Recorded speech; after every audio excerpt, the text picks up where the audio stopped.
Hey, hey folks, this is Matt once again. Hooked on fonts do not work for me. But seriously, here I am again. Do another random video. This is inspired by a guy named Matai of the Dead. Haven't checked out his videos, but I will. He mentioned on a comment, hey, why don't you go through certain, maybe magazine articles and give your, like, old ones, and give your input on them. Which I thought, oh, that's kind of cool. I'd show my whole magazine collection. I mean, I have a few left. Not too much, unfortunately. But figure just a few, since I always talk too damn much anyway. And oh my god, I'm wearing the same shirt, by the way. Oh my god, I'm wearing a shirt called my channel name, which I wear specifically for these videos. But oh shit, I'm wearing the same cap.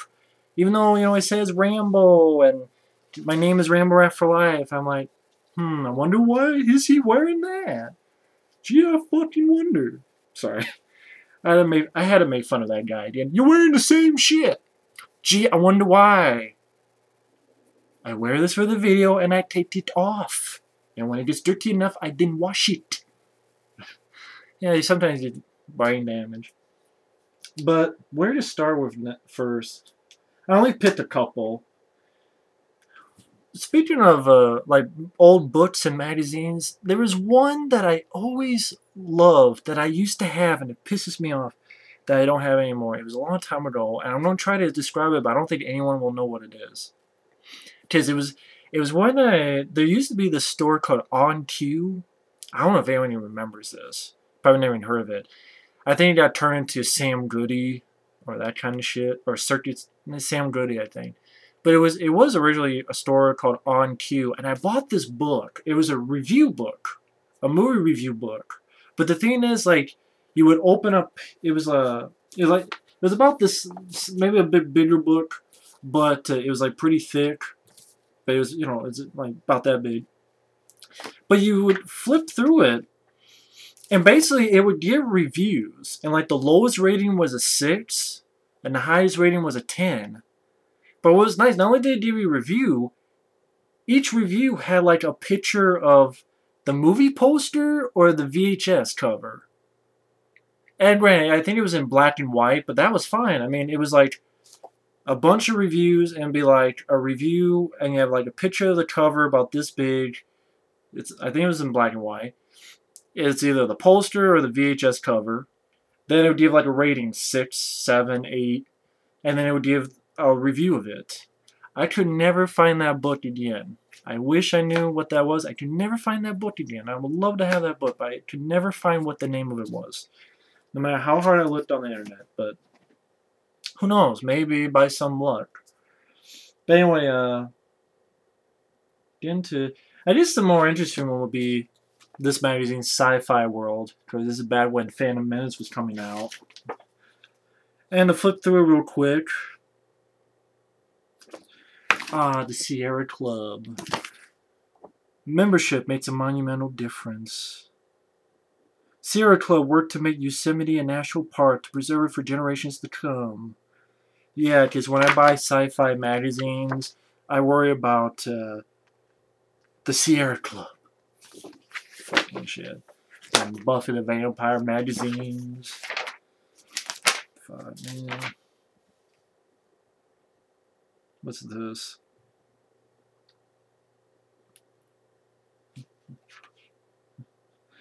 What title would you have selected for Star Wars Episode 1? They have a thing here. The choices are Balance of the Force, The Phantom Menace, Guardians of the Force, The Beginning, or none of them. And what won? Balance of the Force. Which, honestly, that sounds better than The Phantom Menace. Balance of the Force? Who should be cast as Anakin Skywalker in Episode 2? James Vanderbeek, Brad Renfro, Elijah Wood, Joshua Jackson, or none of them, and 54% said none of them. How much would you pay to see The Phantom Menace today? Because I don't know how many months before the film comes out.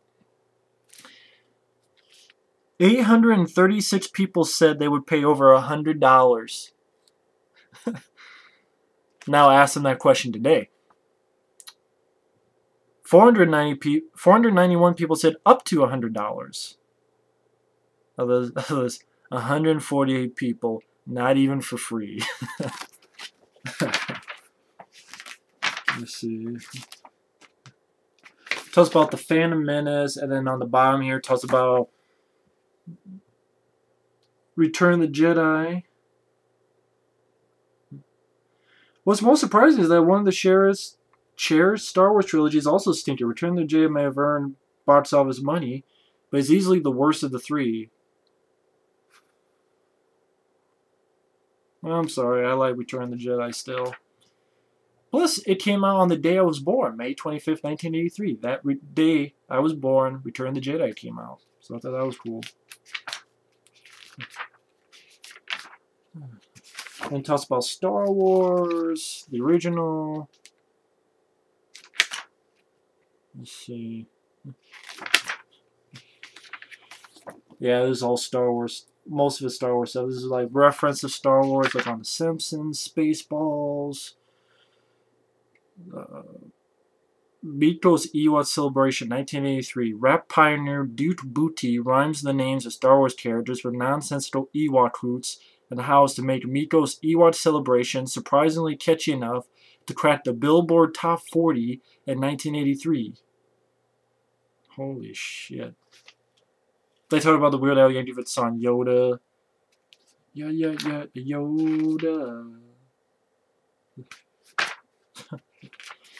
Then they talk about Mystery Men.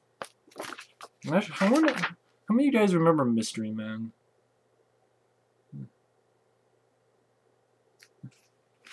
That's with Ben Stiller, William H. Macy, Paul Reubens, Janine Garofalo, Hank Azaria. Mystery Men. I know I didn't do that well. This is where I get to. Not showing. The 10 most talked about movies you'll never see. And remember, folks, this was back in... It's gotta be a date. Come on, where's the date on this fucking thing? There's gotta be a date. Summer 1999. So... Shit. Fuck. Fucking 13 years ago? Shit. Wait a minute. Yeah, 13 years ago. Fuck. But back in 1999. Okay, and I thought this was interesting. Number 1. The Amazing Spider-Man. You will believe a man can swim. Swing, not swing. It was in the early 90s during the development of T2 when acclaimed genre director James Cameron first expressed his desire to make a movie based on Marvel Comics tentpole character Spider-Man. Studio allegedly even printed buttons that read Spider-Man, a James Cameron film coming in 1993. Carrico buckled under financial strain. Though Cameron's Terminator sequel boosted the studio financially, Rennie Harlin's big-budget pirate film Cutthroat Island tanked the box office and brought Carrico sinking down with it. The studio sold off the rights to a Spider-Man film, became tangled in a complex legal web that would ensnare it until 1999. Sony Pictures Entertainment merged with the right to make Spider-Man, but by this time James Cameron had moved on to other projects.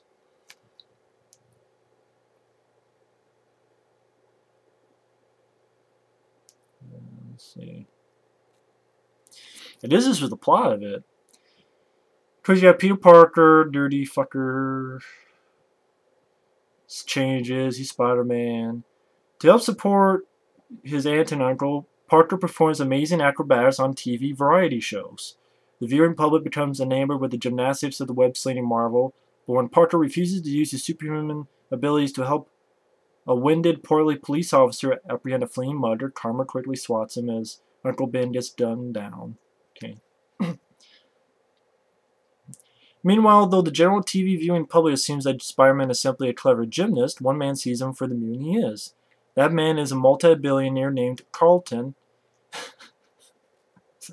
It makes me think of the guy in Fresh Prince of Bel-Air. Carlton!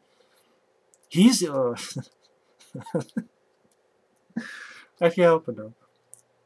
Who is also secretly the supervillain Electro. With help from his henchman, the Sandman, Electro whisks Spider-Man to his mansion and unsuccessfully tries to seduce him into a life of crime.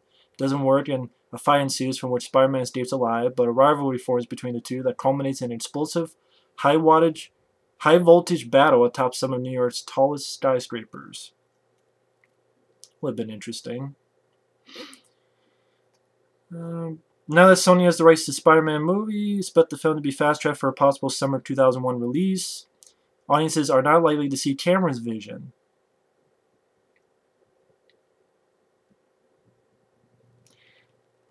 Yeah, basically they didn't like the villains that Cameron wanted to use, so they went with Green Goblin. It's why you will never see it. Despite being Sony's top pick to direct the movie, James Cameron has pulled to the idea of making Spider-Man.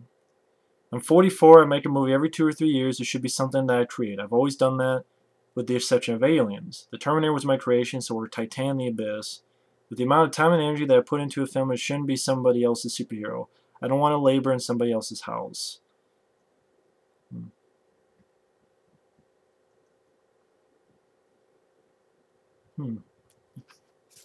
Well, Grant, I don't agree with this casting, but I like the one idea you had of Michael Biehn.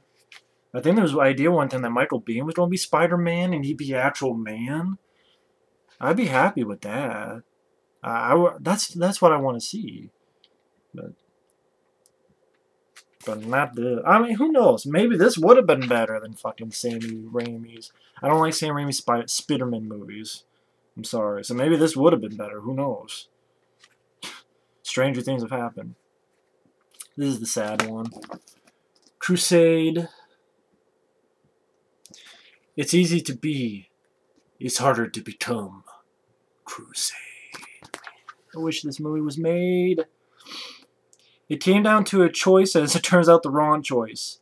Terrico Studios could only finance one of its 2 planned mega-budget event movies.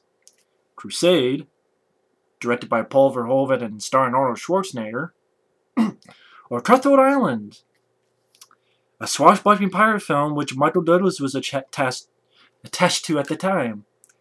Terrico went with Cutthroat Island. Michael Douglas bailed from the project. Matthew Modine was cast as the lead opposite Geena Davis. The movie was a flop. So then the studio gave Arnold the rights to the Crusade script, but he's never been able to make it. That sucks. After raiding the vault of a monastery, an outcast feudal serf named Hadrian is marked for death. But when the Pope comes to town, Hadrian's situation changes. The night after the pontiff calls for a crusade to take back the Holy Land, Hadrian and his cellmate devise a scheme in which the 2 criminals, both chained to the wall of a dank dungeon, manage to find a way to burn a giant cross into Hadrian's back. When clergymen see the cross the next morning on his back, they believe it is a sign from God that Hadrian is to be crucial to the crusade, and his life is spared. As Hadrian adapts to his new role of knight and hero, the former outcast experiences unexpected journeys and lives up to his billing as God's chosen warrior. Do you imagine that? That'd be like fucking a new Conan, basically. Only Paul Verhoeven directs it. Fuck. Why you will never see it. When it comes to big action, Arnold rules. Time is running out. Granted, at 52, he's in better shape than will ever be, but his barbarian destroyer days may be behind him, and for the sake of reality, Crusade's lead character should be younger than the Pope. However, there is some hope for the hardcore film fans anxious to see the project move forward. While a monstrous budget has sidelined Crusade for years, with the Game Busters box office success of Titanic, studios are more willing than ever to team up on co-finance projects with great potential.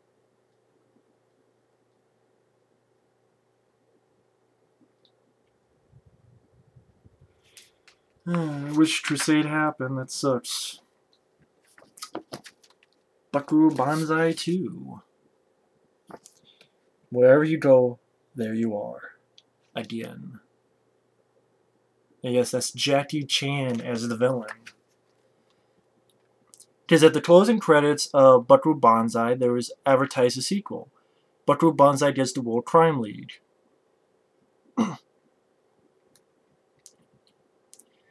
There's basically one last parting joke.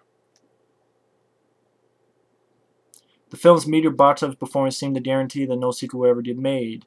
15 years after the original film's debut, screenwriter Ernest Cline wrote a script for the proposed sequel as a writing exercise, posted his results on the internet.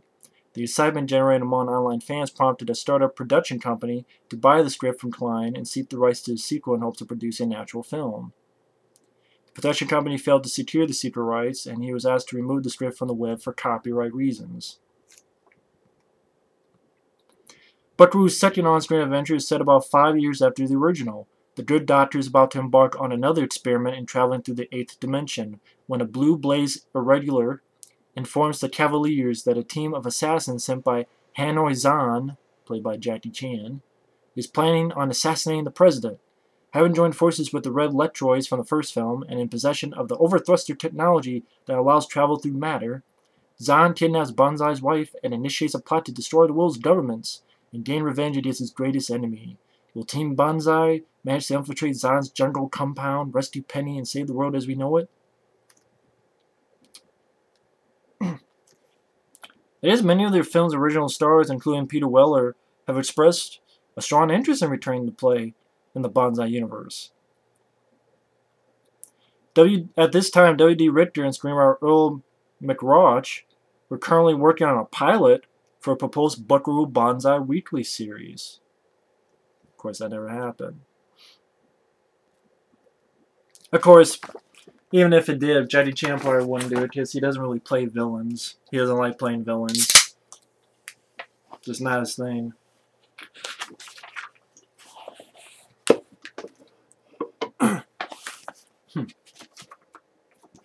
It's an interesting poster for the next one.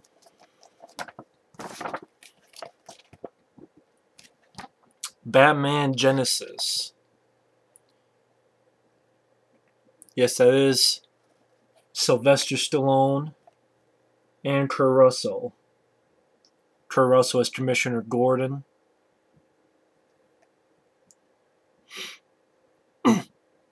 Now it says Ben Affleck as Batman. I know people will balk at the idea, but you know what? He played a damn good Daredevil. So I buy him a fuckload more than Christian Bale's.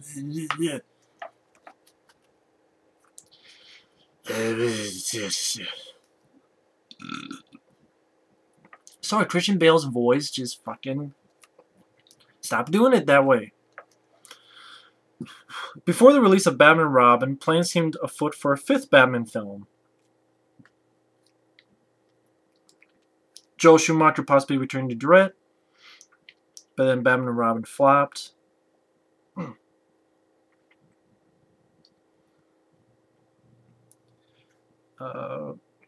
Frank Miller wanted to do Year One, that comic book miniseries of Year One.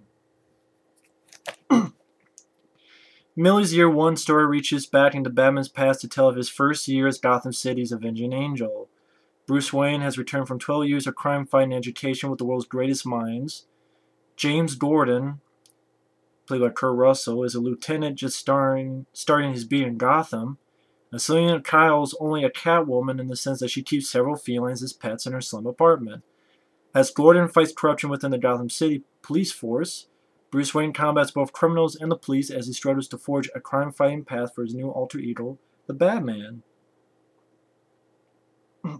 Joel Schumacher wanted to do Frank Miller's Year One. Villains such as the Scarecrow and the Mad Hatter have been tossed about the rumor mill. In terms of casting, Kurt Russell and Clint Eastwood both attracted some attention based on insubstantial rumors that they take up the pointed cowl in the adaptation of Miller's The Dark Knight Returns, and Russell may be snapped up to portray a young Commissioner Gordon. Why you will never see it. The type of Batman film that the franchise needs to resurrect critical and commercial interest is exactly the kind that will never happen.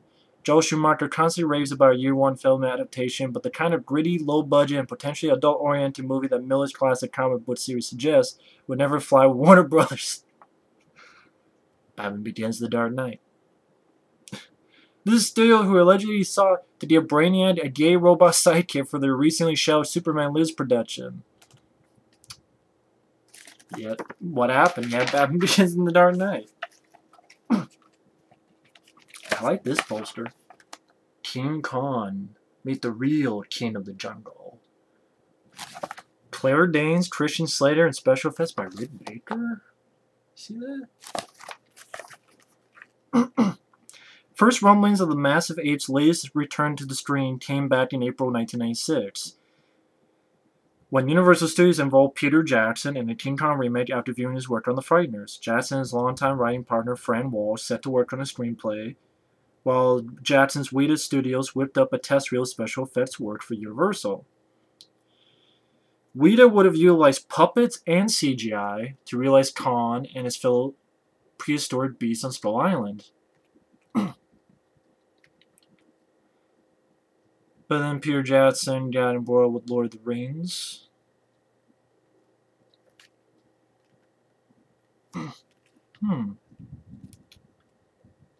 Plot's pretty much the same.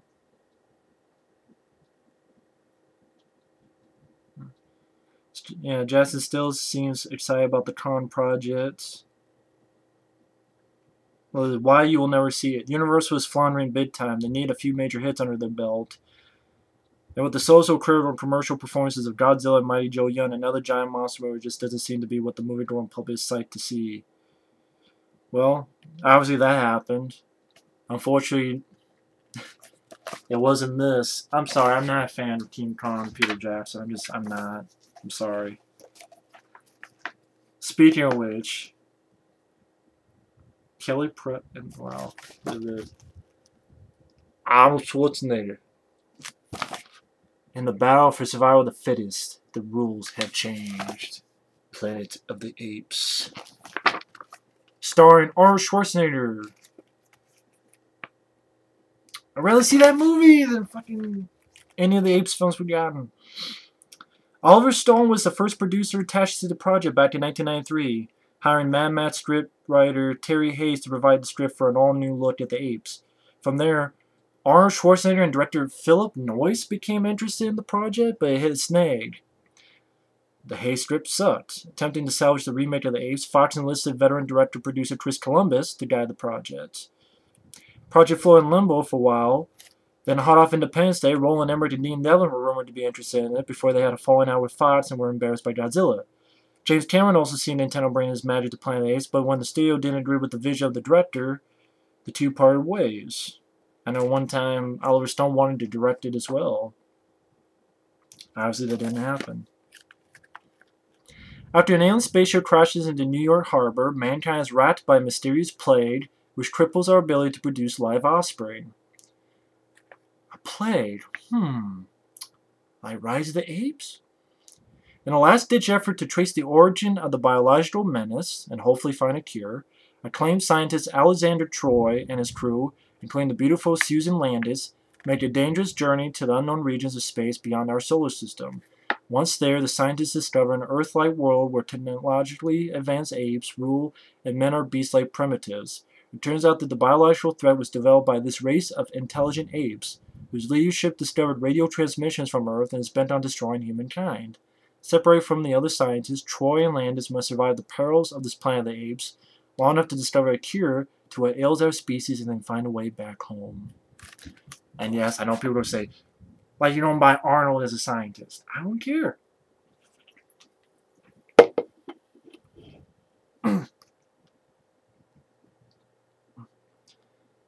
No, instead you got fucking Tim Burton's film. Yeah, films we'll never see, huh? Alien vs. Predator. But look at this. Look at that. Arnold Schwarzenegger, Sigourney Weaver, and Danny Glover. Two worlds collide.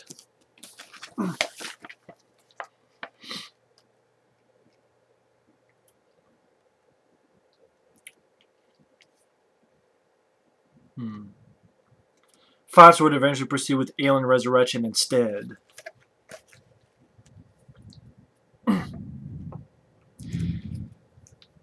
This is the plot. Ryushi is a fairly peaceful jungle world until the predators show up and dump a few alien aids onto the unsuspecting human populace. It isn't long before the aliens have taken over a small network base, terrorizing the humans stationed there, while the predators hunt their prey with little regard for the preservation of life. In the end, Station Commander Hiriko Noguchi and the leader of the Predator landing party, known only as Broken Tusk, must work together and make their way to the heart of the alien hive to annihilate the Queen and free the planet from alien control. Well, I don't know what the hell this poster has to do with anything, because it doesn't seem like any of them are in. Maybe this was another draft, but we all know what happened with AVP. It became AVP. Who's that? Die Hard 4. No guns, no bombs, no escape. Interesting. What Die Hard 4 was going to be. The hook on Die Hard 4 is that it's going to be low tech. Me and 3 cops get abducted, we're taken to the Amazon and have to escape. Without all the explosions and pyrotechnics. Lost in the jungles of Brazil, John McClane and a few American travelers. I guess one of them is Ben Affleck. Which I like Ben Affleck. They enlist a native riverboat captain to guide them back to civilization. While traveling through the Amazon, the guide becomes nervous when the boat begins to pass through a vast plantation owned by Santos, an alleged murderous Colombian refugee. Not long after entering this territory, the vessel is shot to bits and the Americans are captured by the forces of this outlaw land baron. Santos seems friendly at first, promising to bring the Americans back to civilization if the doctor among their group can save his dying 10-year-old son. But when she saves the boy, will the legendary killer Santos remain true to his word, or will McClane and his friends find themselves fending for dear life in a most dangerous game-life scenario along the Amazon River?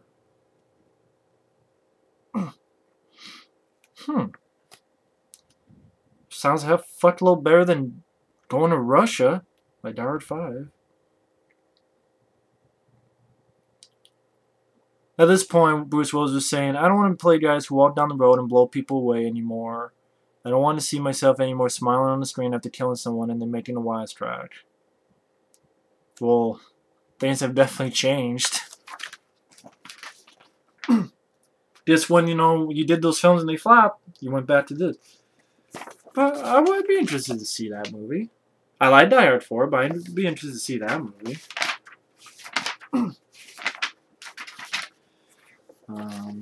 Fantastic Four. This is the poster for that. Gwyneth Paltrow, Gabriel Byrne, Matt LeBlanc, Mark Paul Gosselaar, and Alan Rickman. That's on the poster there. This is when Chris Columbus was involved with it.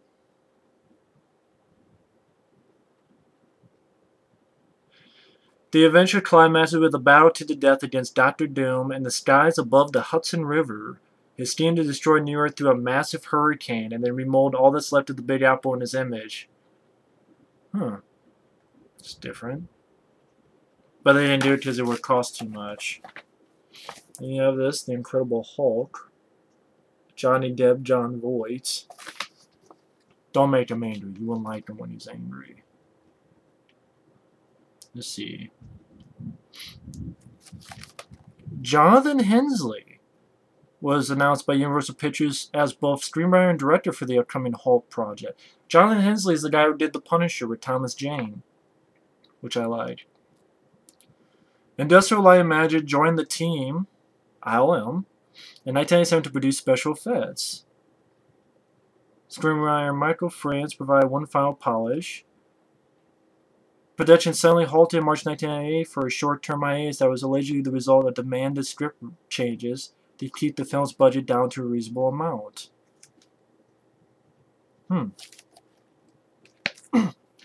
Bruce Banner is a scientist doing controversial work in gamma radiation for a major corporation. 3 convicts on death row are selected to act as guinea pigs in an experiment to transform them into human-animal hybrids. But when one of the convicts attempts to stage an escape while in the gamma chamber, Banner is trapped inside and receives a near-lethal dose of the radiation. Instead of that, he becomes the Hulk.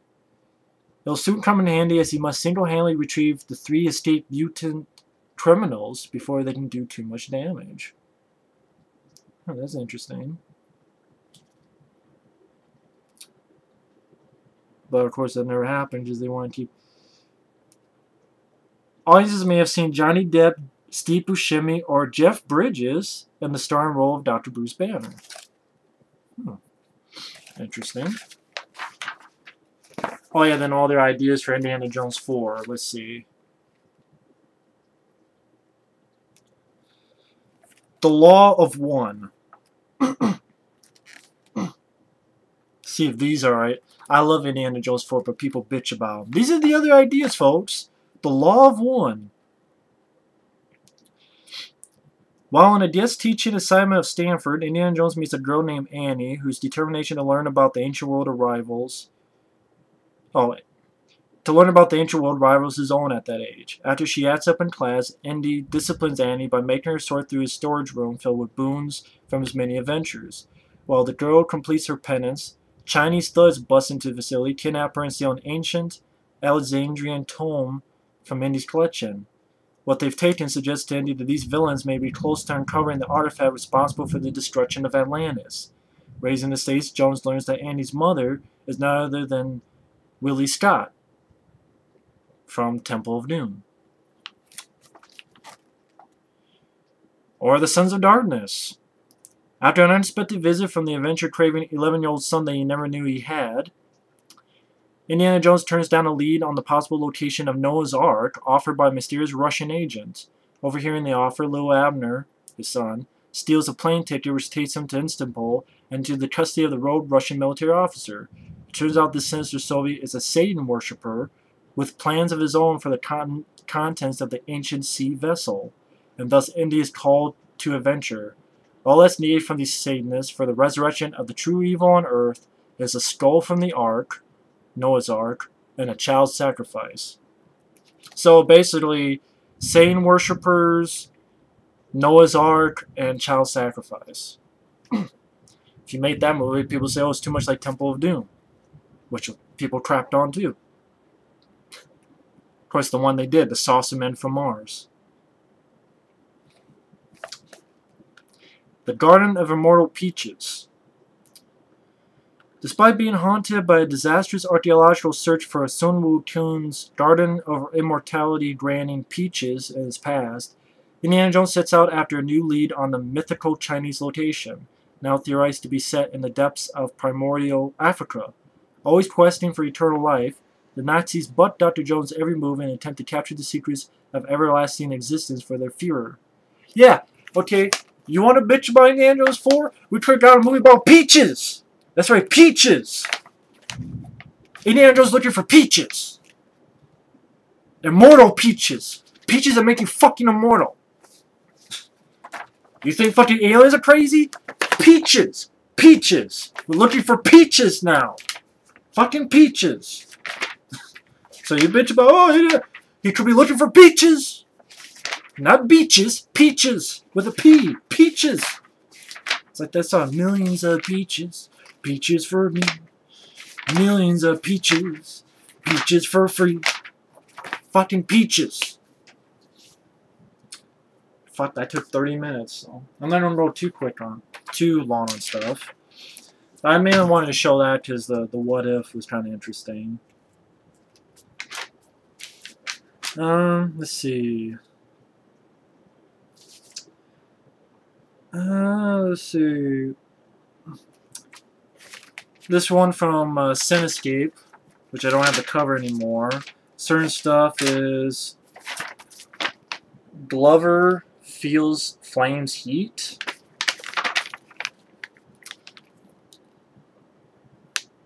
Based on a novel, White Flame follows the campaign of a black civil rights worker turned billionaire who runs for president. Danny Glover interested in the lead role. Let's see. He also helped do 3 Days of the Condor, the author.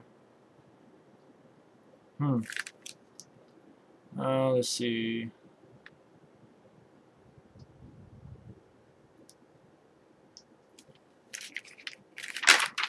So I'm just looking on here.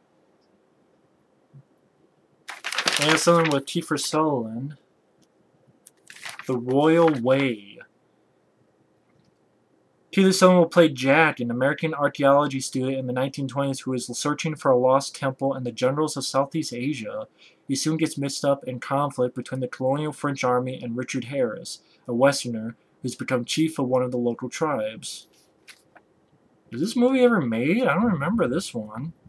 If it was ever made, I gotta look that up. The Royal Way. Okay. Shit. Then this little bit of article on Jim Carrey. Because Dumb and Dumber came out and The Mask came out. Jim Carrey said no thanks to an $18 million paycheck for The Thief of Santa Monica, a film about a boy who befriends a genie.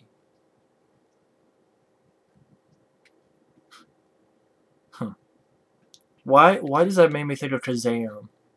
I wonder if that became Kazam.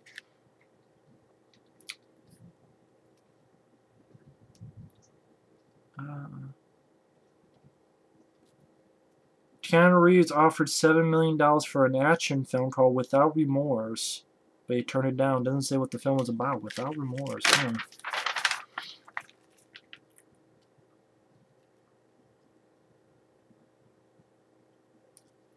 Oh, I was looking at it. It says Reeves lives up for Dead Drop. Dead Drop? Oh, okay. See if this plot sounds familiar. Scientist who goes on the land when he finds out that the government plans to use his high-tech inventions for evil purposes. Basically, that's what Chain Reaction was. I like Chain Reaction, though. So, that's a better title than Dead Drop. What the fuck is Dead Drop?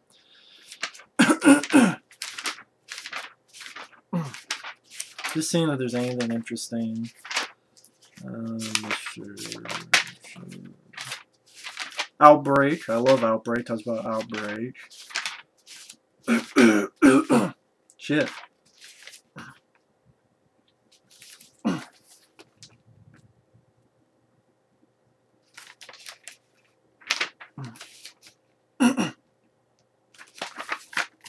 Article on Godzilla movie that didn't come to be. Basically, Jan de Bont wanted to do Godzilla.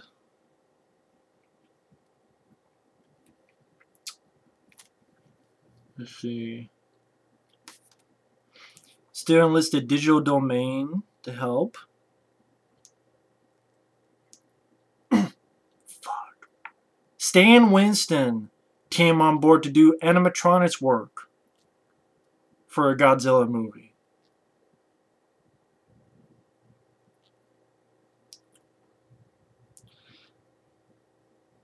Rumor has it that Jan de Bont wanted $130 million to do justice to Godzilla, but they said no. Isn't that what about the cost was $130 million? I'm actually one of those guys who don't mind Godzilla, but Stan Winston doing the effects, animatronics. Fuck. I would love to have seen Stan Winston's take on fucking. I mean, Jan de Bont, this is when the guy knew what he was doing with Speed and Twister. So, fuck. I'd like to see what Stan Winston would have done. Fuck's sake. Oh, then they have this stuff like coming soon. See if anything's different with this. Alien 4, Apollo 13. Oh, Assassins. This is when Sean Connery, they were trying to get him to do it. Let's see. Contact, Copycat, Die Hard 3. There's that one, The Dam. I wish they had done that. Cliffhanger sequel set on the Hoover Dam. Well, I'd like to have seen that. Fuck.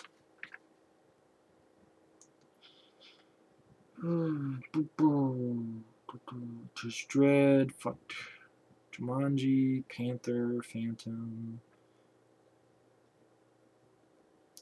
Let's see. Tears of the Sun. Tears of the Sun. Directed by John Woo.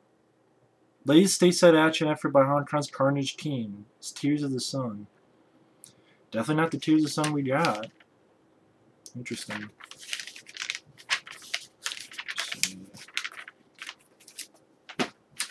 Pretty much it for that. Probably only a few more that I'll do because I know it's getting long in the tooth on here. Let's see. Basically, it's talking about their guessing in the summer of, I think, 96. What films will be hits? No, 95. What films will be hits or not.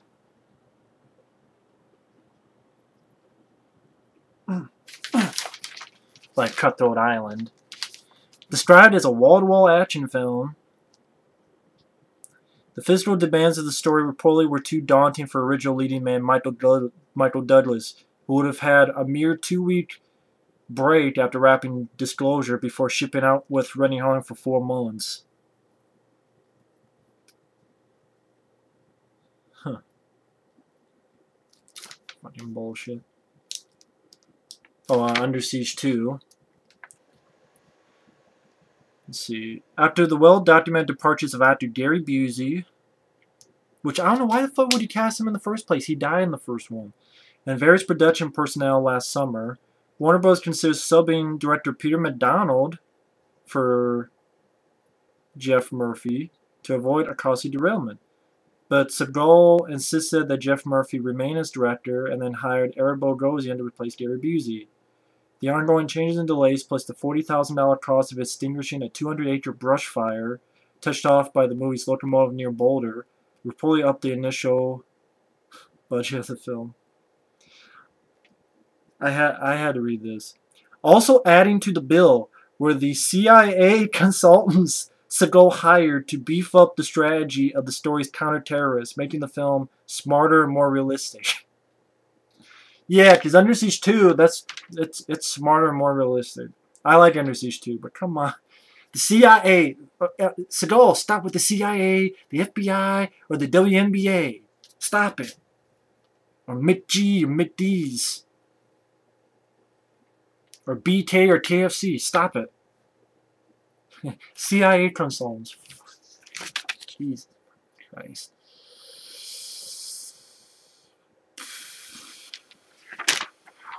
Shit.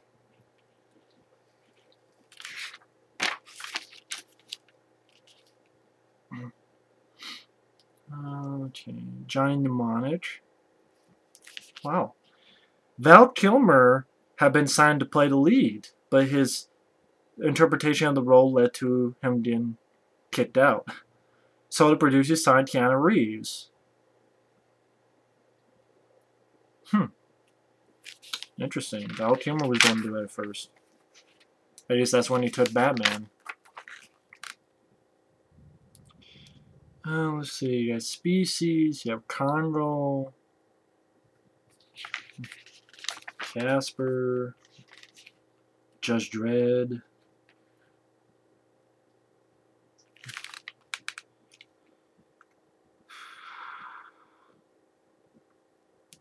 Judge Dredd, just disappointing film. Just really disappointing. Wild Bill, which I don't know much about Wild Bill, with Jeff Bridges.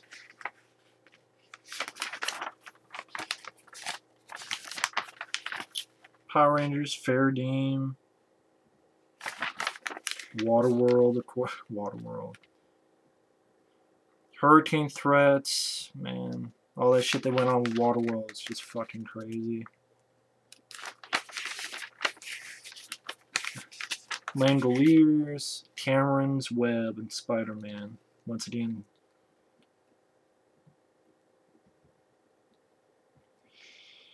We put as much humor as possible in the original comic. It wasn't big yet, but bits of satire and irony. The script retains those qualities. It's more like the Superman movie, which borrowed a lot from the Spidey comics.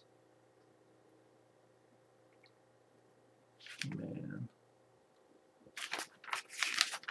Didn't happen, though. Fuck. I think this is getting the 44-minute mark. First, I want to show this Horror Hound. It's a newer magazine that had The Thing. That's why I got it, because I was I'm like, okay, I got an idea, because it's John Carpenter's The Thing. Pretty good magazine. I just, you know, I can't afford getting subscriptions to these magazines, but pretty cool magazine. They have a Hall of Fame, and they have Predator there. Talking about Predator. You have, let's see. They're asking who's the deadliest alien, and Predator won. Oh, I have to wonder. I have to wonder how the fuck Predator beats the Blob. See, the Blob was winning, and then it went up against the Predator and somehow fucking lost. I don't know how the fuck Predator beats the Blob, because I don't think of a way you can kill the Blob. You can freeze it, but you can't kill it. Because it's not like the Predator has a fucking extinguisher up his ass. Well, I don't even know how the Blob beats the Thing, because here's this, the Blob beats the Thing. I love the Blob, but can the Thing replicate itself? Fucking I know, fucking shit. Then that guy who did Hallowed Ground, Sean Clark, he actually went to the sets of the first Terminator film. I wish that series did come to pass. That was an interesting stuff on Never Sleep Again and such. Basically talk about everything about the Thing, the video games, stuff like that. Comic books.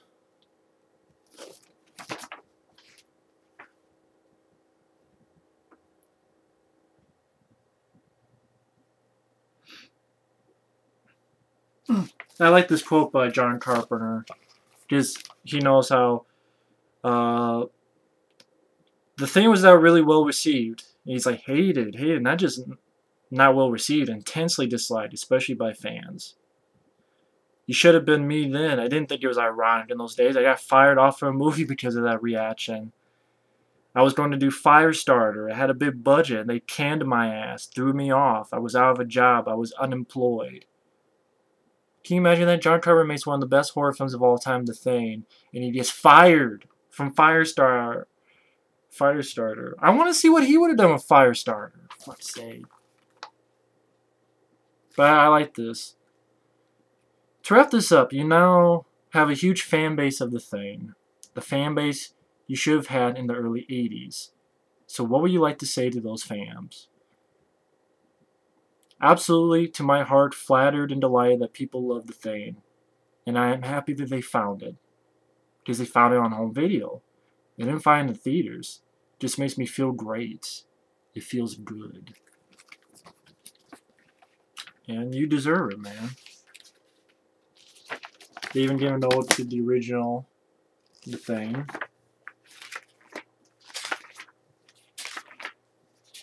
And then they even talked about the Body Snatcher films. I like this one. I like this Body Snatcher film. Abel Ferrara. As well as the originals.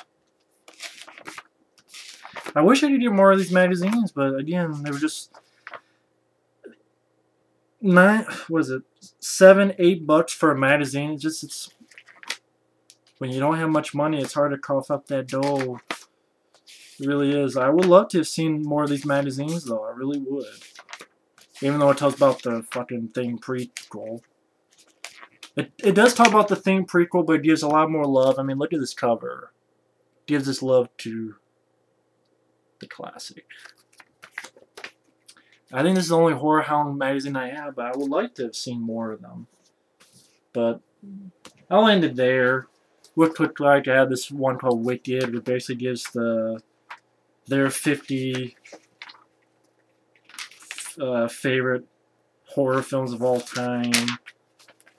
And number 1 for them was Night of the Living Dead. Then The Exorcist, The Haunting, Psycho, of course the originals, Halloween, Bride of Frankenstein, Texas Chainsaw Massacre number 7, Alien number 8, Evil Dead 2 number 9, and Jaws number 10. But I do like the fact that on the list you do have Dawn of the Dead, You do have no Blair Witch Projects on here. But still, I mean, not my list, but whatever. Either way. Thanks for watching. Take care, and we'll see you later. Ciao.